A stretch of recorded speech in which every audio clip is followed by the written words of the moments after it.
Hi, everyone. Today we're going to be talking about team building for the Ambition Accelerator. So, we believe here at Ashoka and at the Taco Bell Foundation that change making is best done together. So, in this video, we're going to talk about finding a teammate, allocating tasks, and how to collaborate with others. For the Ambition Accelerator, team members must be between the ages of 16 and 26 and based in the US. So, a little bit about the Taco Bell Foundation. The Taco Bell Foundation has been around for 30 years, and they like to help young people succeed through grants, scholarships, and programs such as this. And they've distributed over $130 million in grants and scholarships focused on education and career readiness. Now, Ashoka, where I work, is known as a home for social entrepreneurs. Over the years, we've helped over 500,000 young changemakers create positive change within their communities through programs such as the Ambition Accelerator. And we've been around for over 40 years, leading, mapping, and nourishing the field of social entrepreneurship. Forming a team. So although it's not essential to have a teammate by the time you hit apply on your application for the Ambition Accelerator, you do have to have a teammate if you're selected to attend the summit in November. So let's get into it. Forming a team. So first step is to start planning. Think about what your ideal team would look like. Then identify where you could use help. No project is successful if it's going to be a one-man show. We could all use help along the way. So that's why we believe that teams are essential. Next is the recruiting phase. We'll get into that a little bit more in detail. And then finally, once you do have a team, you have to start assigning responsibility. And fifth, essential for teamwork is nurturing a collaborative environment. So in the planning phase, so think about in your wildest imagination, what does your project look like? And then you need to think about what skills and resources you would need to get there. And then finally, you have to think about your timeline. So how much time do you have to execute this project? Remember, for the Ambition Accelerator, you don't have to have a fully formed project. It can just be an idea that you're planning to execute. So for the purposes of the Ambition Accelerator, your timeline doesn't have to be long and drawn out, and you don't need to know exactly what your project is going to look like in 5 years from now, but you just do need to have a timeline generally to work with. Okay, so finding help. So what are some skills and knowledge that your project would benefit from? For example, if your project involves building an app, but you don't know how to code, then that's something that you would need help with. So think about who you could recruit to help you, for example, learn how to make an app. And so then what are some logistical tasks you would need help with? Do you know anyone who's really good at event planning, for example, or organizing a donation drive? If some names come to your head, then those are some potential teammates. And finally, how much time and energy can you commit to your project? And what would you need from your teammate? So maybe you have a lot of time this summer to commit to your project and you only need 5 hours a week from a teammate. And that's totally okay. You can decide how much time you need from your teammates. Next, in the recruiting phase. So identify 3 people who may be interested in your project idea. I have a long list here of people that you could potentially recruit within your network. Some include school friends, siblings, people you met at summer camp or a program that you did over the summer. And also don't be afraid to tap into other people's networks. So sometimes your parents or your teachers or your mentors, they might know someone that might be a perfect teammate, or they might have a child or a nephew or a niece who would be really, really interested in your project and what you're doing.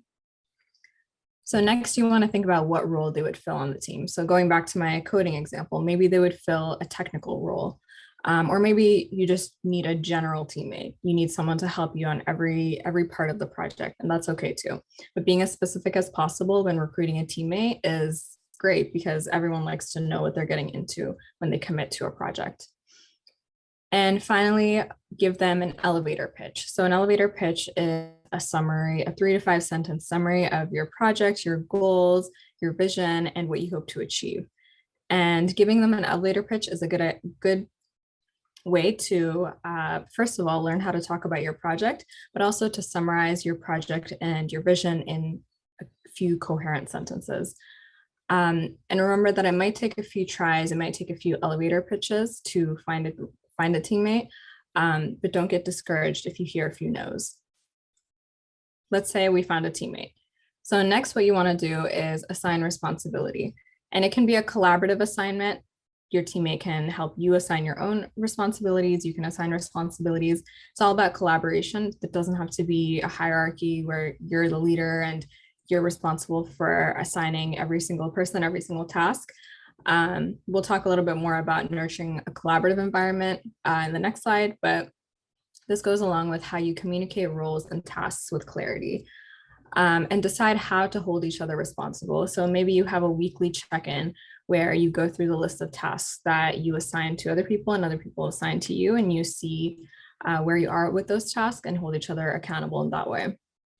And when you're assigning responsibility, remember to be mindful of each other's workloads. So some of you may be taking advanced classes, or you have family stuff going on, or you have a part-time job. Whatever it is, just remember to be mindful of each other's workloads when assigning responsibility, and this can help sustain the project in the long run. Nurturing a collaborative environment. So this is really, really important to sustain the project in the long run. And some of the ways to do this are to be open to new ideas and new ways of doing things, making use of collaborative technology. So this is really key. Using Slack, Notion, group message, it's highly unlikely that your teammate is with you 24/7 and you could just bounce ideas off of each other and update each other in person. So really coming up with a mechanism and a framework for how you're going to communicate your tasks, your goals, it can really be helpful. And there's so much technology out there. Some of the examples I have are Slack, Notion, and just a regular old group message on text or on Snapchat or on Instagram. Next is to decide early on how to manage conflict. So conflict can sometimes be inevitable when working with a team, but it can also be a point of growth for the team and for the entire project. So something that's really helpful is to decide early on who could be a third person who can help you resolve your conflicts. Maybe it's a mutual friend, maybe it's a coach, maybe it's a mentor, just someone who can serve as a third party to listen to both sides and help you come up with a solution. And finally, part of nurturing a collaborative environment is to motivate each other to remember the larger vision of the project. So the idea is that every team member here signed on to help with the project because they all believe in the mission and the vision of the project. So when things get tough, it's important to motivate each other and remember the larger picture and why you're doing this project. Now let's talk about the Ambition Accelerator timeline. So in May, applications opened. The early entry deadline, June 1st, has already passed, but the final entry deadline is what we're aiming for now, which is on July 21st, 2022. And at 11:59 p.m. EST, 8:59 p.m. PST, you must press submit on your application. Then we'll start reviewing applications, and in early September, winners will be announced. And in November is the event, the Ambition Accelerator Summit. So there's plenty of time to find a teammate. There's plenty of time to recruit. And if you follow these steps, you might have an easier time finding a teammate. Okay, if you have any questions about finding a teammate or about the Ambition Accelerator generally, you can email us at the email on the screen. You can join our email list, or you can text us at the number on the screen. You can also DM us on Instagram. And finally, the link to apply is below. Thanks for watching.